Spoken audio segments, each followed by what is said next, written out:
All right, let's dive into Robert Greene's incredible book, The Laws of Human Nature. Honestly, think of this less as a book and more as a user's manual for the most complicated and interesting thing on the planet, us, people. So let me ask you something right off the bat. Do you think you're a rational person? Most of us do, right? We like to think we make decisions based on cold, hard logic. But what if that's just a story we tell ourselves? What if, most of the time, our minds are actually being hijacked by something way more powerful and, well, prime? Now, I know what you might be thinking. That sounds kind of depressing. But Greene argues it's the total opposite. Realizing this should actually feel liberating. Why? Because it frees you. It frees you from taking everything so personally, from getting pulled into the emotional drama of others. It's really the first big step to seeing things clearly.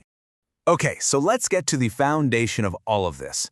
Because before we can even begin to understand other people, we have to face a hard truth about the irrational animal that's living inside every single one of us. This right here is our universal blind spot. Greene defines irrationality as this really deep-seated habit of letting our emotions call the shots. And this is the root cause of our worst decisions, our biggest mistakes, those moments where we look back and think, what was I thinking? We love to blame things on the outside world, but a lot of the time, the call is coming from inside the house. And if you want a massive, real-world example of this in action, just look at the 2008 financial crisis. That wasn't just a bunch of spreadsheets gone wrong. Greene sees it as a perfect storm of human irrationality, a giant collective tidal wave of greed, denial, and pure wishful thinking that pretty much crashed the entire global economy.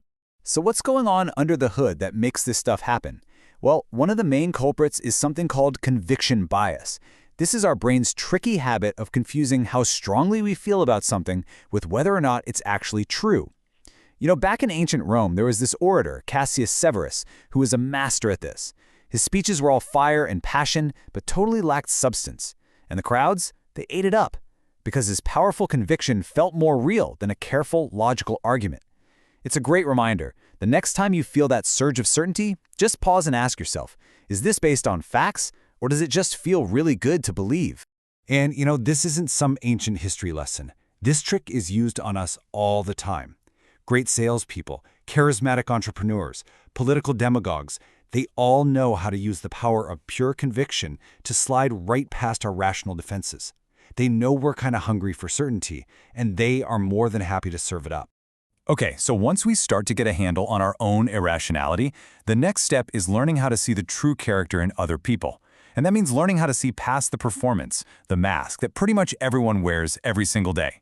So, picture this. It's 1969, and a guy named Jeb Magruder is in a job interview with Bob Haldeman, who was President Nixon's chief of staff. And his first impression? Haldeman was the perfect picture of a calm, collected professional. Honest, smart, devoted. Exactly the kind of guy you'd want in that job. But then, a tiny little thing happens. As they're leaving, they find out there aren't any golf carts ready to take them. A minor inconvenience, right? Well, Haldeman's perfect mask didn't just slip, it shattered. Magruder said he became almost hysterical, just tearing into some poor staffer. In that one tiny, unguarded moment, his real character, controlling, vicious, and brittle, came rushing to the surface. And this story gets at something huge. People are always speaking two languages. The first is words, which is usually a performance. But the second language, body language, tone of voice, those little flashes in the eyes, that's where the truth leaks out.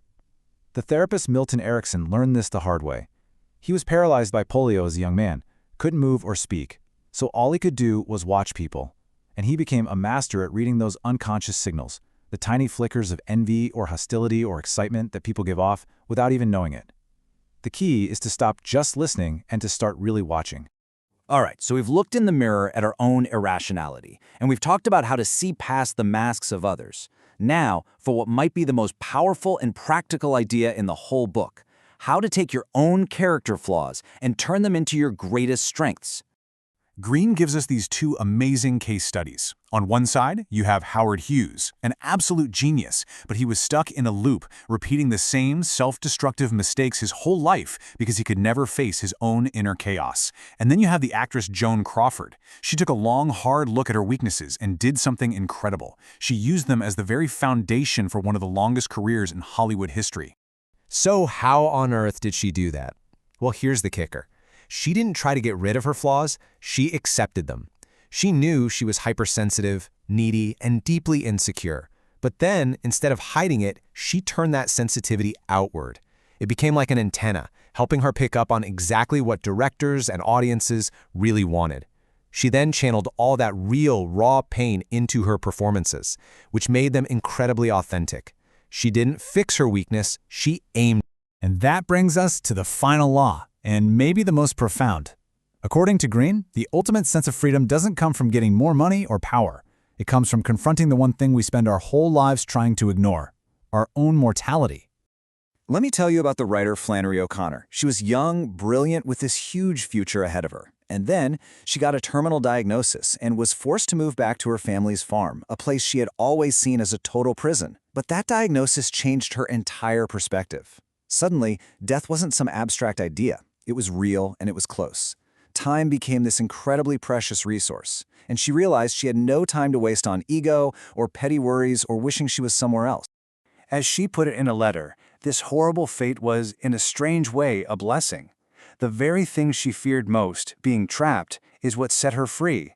That constant awareness of her limited time gave her an intense, liberating focus. It burned away everything that didn't matter and let her pour all her energy into the one thing that did, her writing. And that leaves us with this final, really powerful idea from the writer William Hazlitt. He's saying our fear of death isn't really about being gone. It's about the fear of getting to the end and realizing we never really lived at all. So the question this book leaves us with isn't just about understanding other people. It's about understanding ourselves.